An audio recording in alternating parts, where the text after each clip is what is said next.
And thank you for joining us today. With me is John Cameron and Richard Fields, as usual. Gentlemen, more political hypocrisy is in the news. Governor Newsom. Governor Newsom, that was a good one. Governor Newsom was caught at a laundry party, which I guess is essentially just a birthday party with 12 other families. And then he came out and apologized, saying he shouldn't have done it. After spending months lecturing us to stay at home and not gather with our families, tell us not to go to Thanksgiving. And to kind of top it all off, we've got this tweet from Justin Amash, just to kind of round out this whole thing, is where the leaders in Washington are having a nice big party for the newly elected members. But of course, Nancy Pelosi says it's very well spaced, and the White House and the House physicians signed off. So of course it's okay. They can gather for parties and for Thanksgiving, but we, the proletariat, we have to just sit down and shut up and take our medicine. This thing I think with the animal farm where the pig said some animals are more equal than others, I think the pigs are saying they're more equal than we are. Yeah. Well, I think choosing to call them pigs is completely appropriate. Yeah. Except for pigs are smart and left to their own devices clean. So can't we pick a really filthy animal that rather than pigs? I think crocodile might work. Crocodile or alligator. I think creature in any case. I think we just call them politicians. Call them exactly what they are. They're you know the Latin derivation of politics, right? Yes, it's ticks for invading insects that are pesky, and poly for many. Many ticks. Invading insects, polyticks. Yeah. Well, it's not Latin, but it's funny. Yeah. It's pig Latin. Pig R. Well, it's just a knee slapper.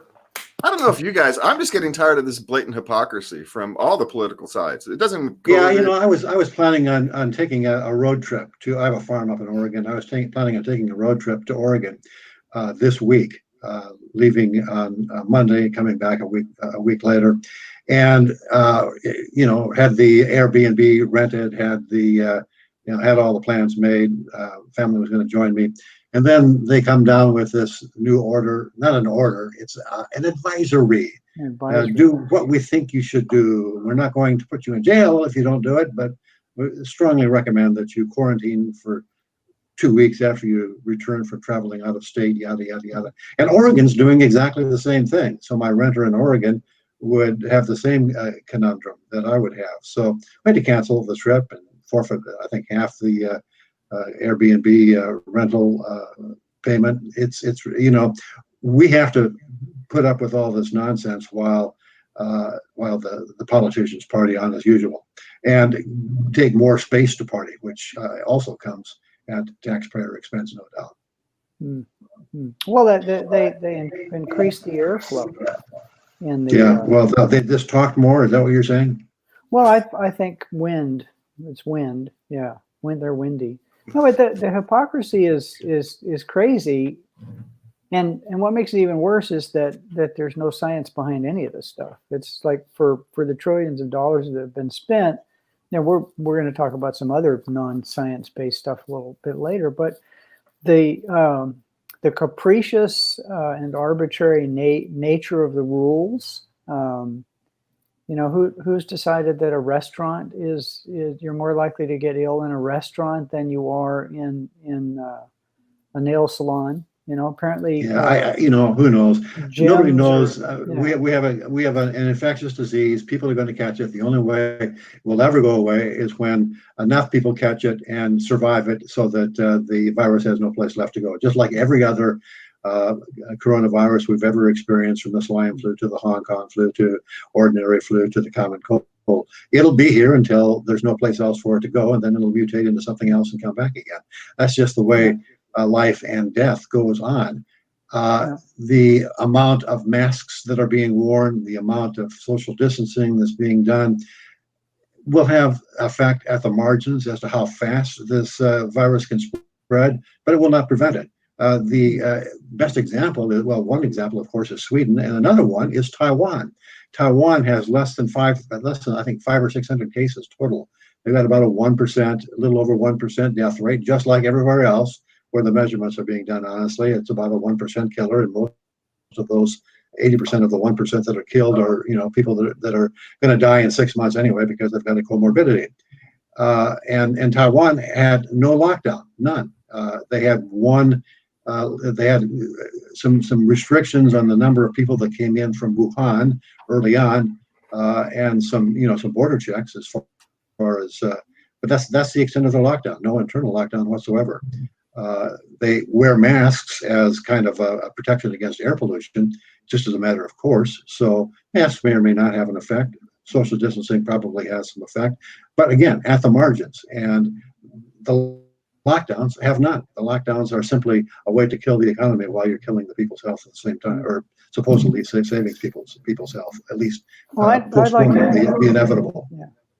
And I'd like to add something to what Richard said, and because everything else is theoretical, and there should be enough data out there. I forget which one of you guys sent me something about a study that was done very soon in this panicdemic, as I like to call it. I think it was done in March. 4,500 people or 6,500 people, somewhere en masse, some didn't.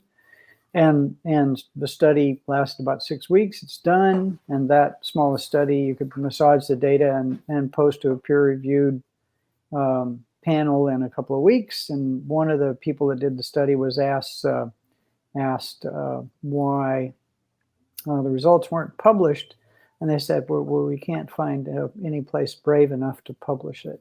So yeah, and that's exactly the case. It was a study out of Denmark. It was a peer-reviewed, totally legit study, but it doesn't conform with science, because science is already, according to the people that so-called manage public opinion, science is what we say it is, not what it actually is. And, the term science has been corrupted. The corruption started with the climate change, so-called environmental science, and now it's gone into medical science.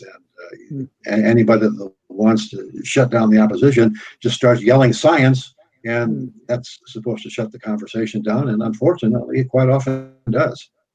Well, I think shouting science. I'm sorry, James, go ahead. Well, it's just hard to take these politicians seriously when they don't follow their own rules. When they're just so blatant about it, and then, oh, well, we apologize, I should have been more cautious. Well, no, you deliberately didn't follow your own rules.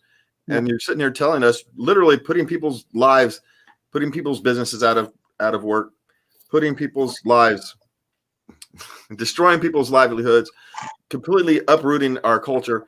But hey, we don't have to follow the rules, and it's pretty hard. Newsom is sorry. He's not sorry that he went to the party. He's sorry he got caught. Sorry, got caught. Yeah. Yeah. And just like all of them, it's outrageous. It really is outrageous. The level of hypocrisy on not just COVID, on kind of everything. On all these politicians, they all say complaining about the other guy, exactly what they're doing. And the Republicans, now that they have control of the Senate but not the presidency, they're now becoming born again fiscal conservatives. Well, as well they should be, and but they were for the last 4 years. That's the hypocrisy. Yeah.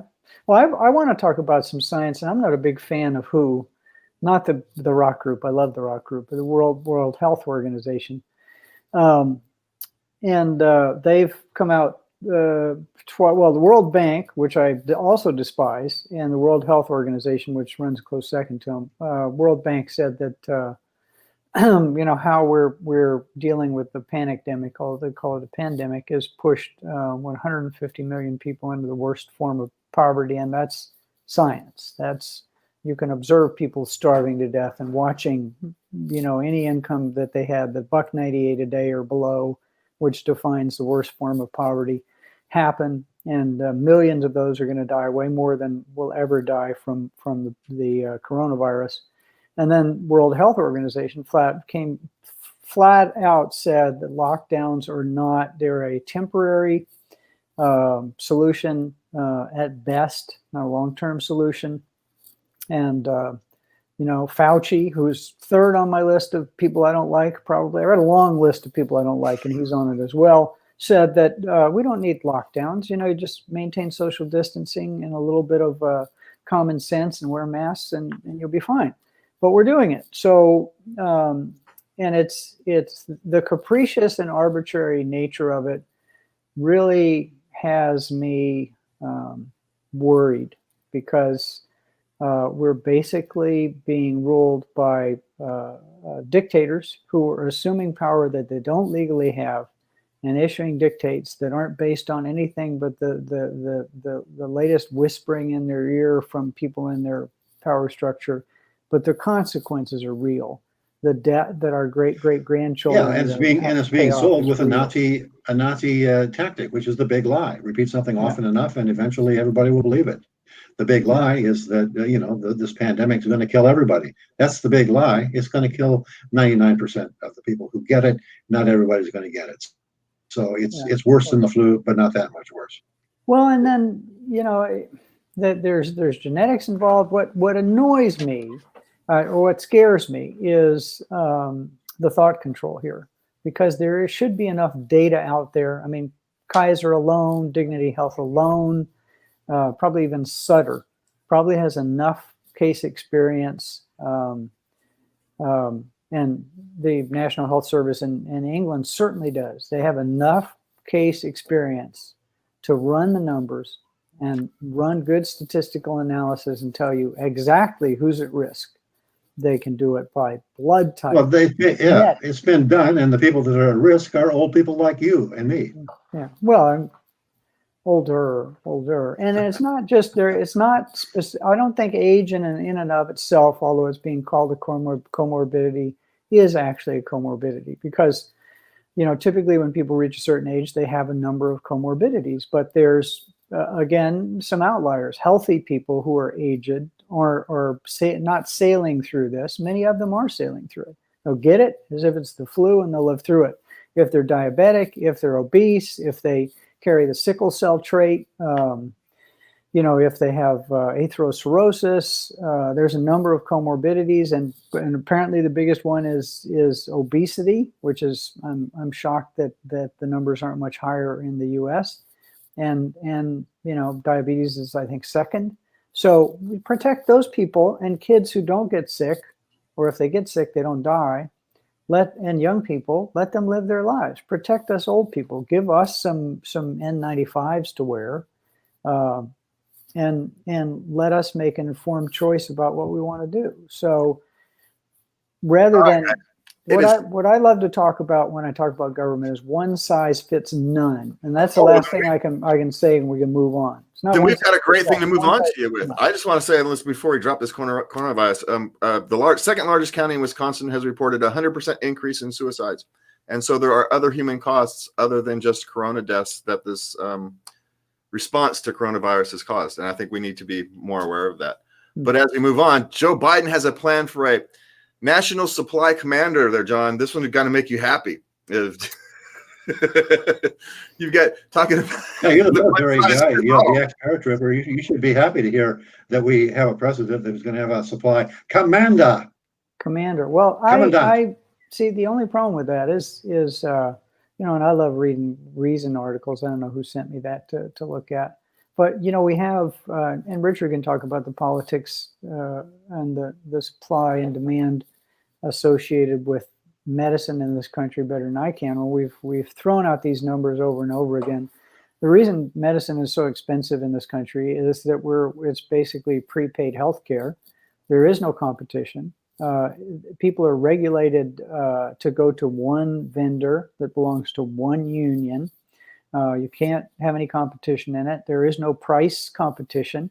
And you take that already broken system and add the worst possible leadership, and I hate to even use that word, but management to it, which is government management, and it's going to make it even worse. It's not going to make it better. I mean, if you want to make a market more efficient, you remove the controls on the market and let market forces provide costs and direct goods to where they're valued most.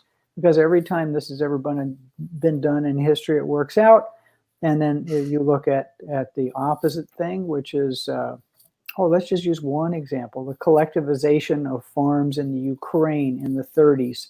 7 or 8 million Ukrainians starved to death. So I wouldn't be surprised in at the all. breadbasket of Europe.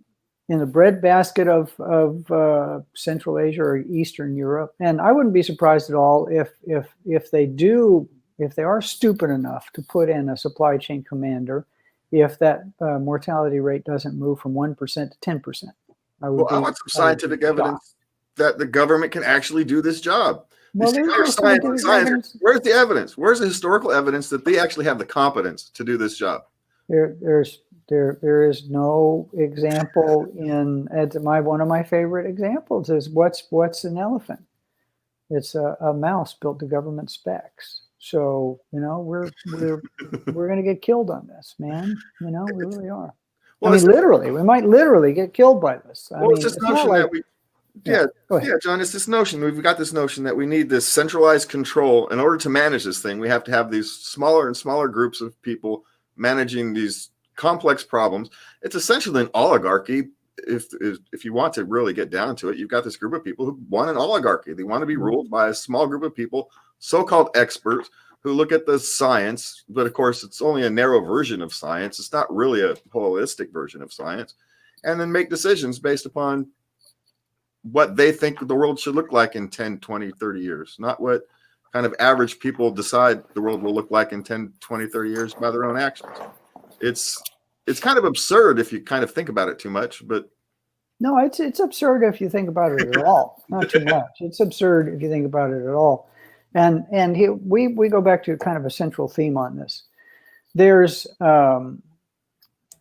the green thing and global warming or climate change or whatever they're calling it now, the breath of Zeus. I don't know what the hell the newest term for it is something that can't be scientifically proven, that is used to completely take control. And then we have this pandemic, which is used by the oligarchy or the nomenclature or whatever you want to call them to take control. And the goal, the stated goal is, we need to save the planet, or the stated goal is we need to save the populace. But the real goal is to acquire and maintain power.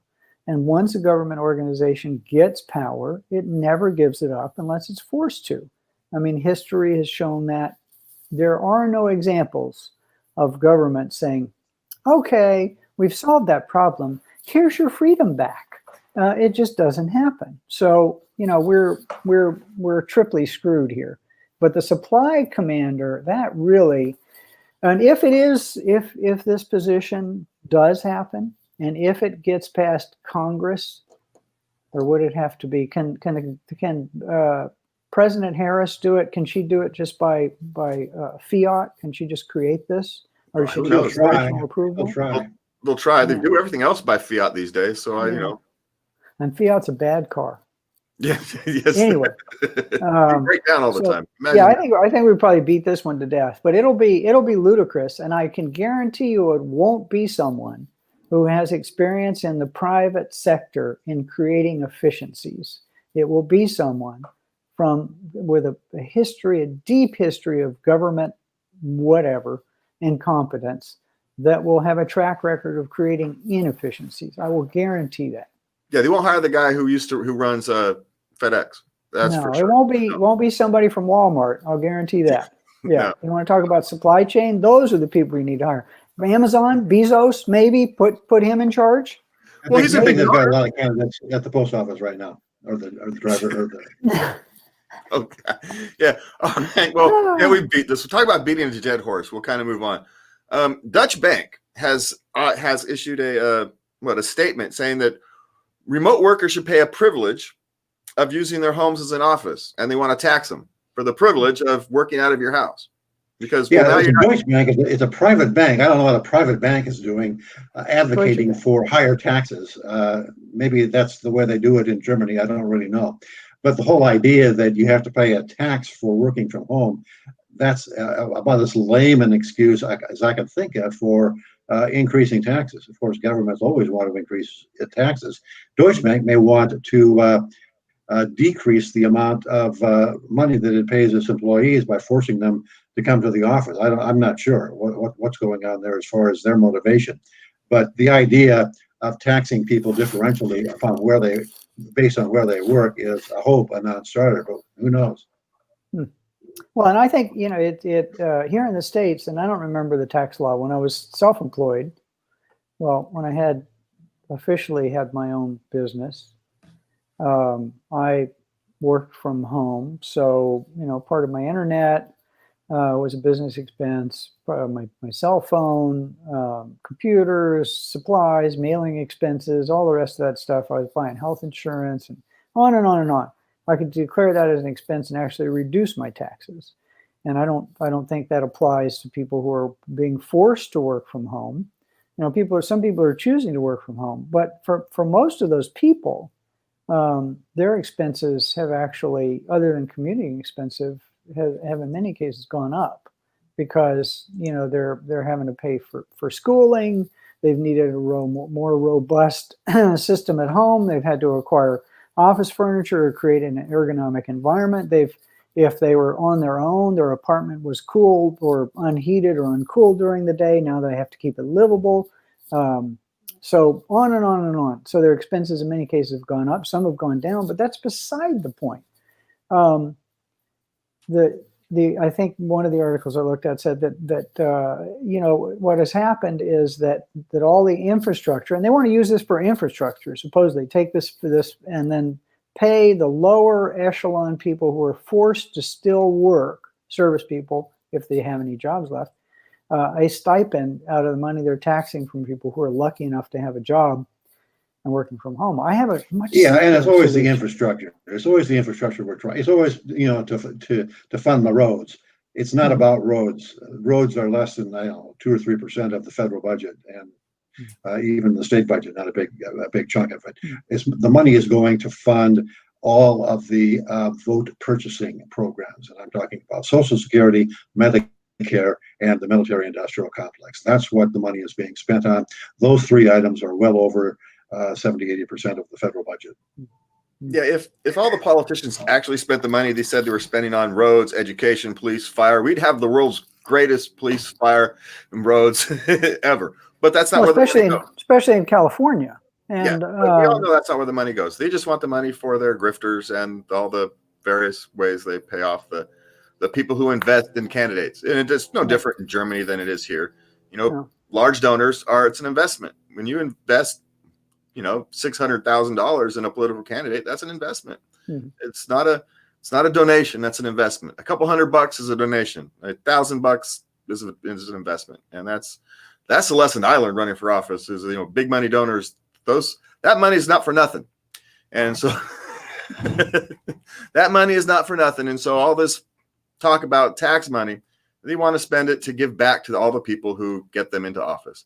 And Dutch Bank, my guess is they're carrying water for the politicians who they put into office. It's as simple as that. Talk about back to politicians. Though San Francisco is considering $1,000 fines for people smoking tobacco or cannabis in their apartments. Cool. I think they should do that. I think what they really want to do is cut all of that crap out. Oh no, Richard disappeared. Where'd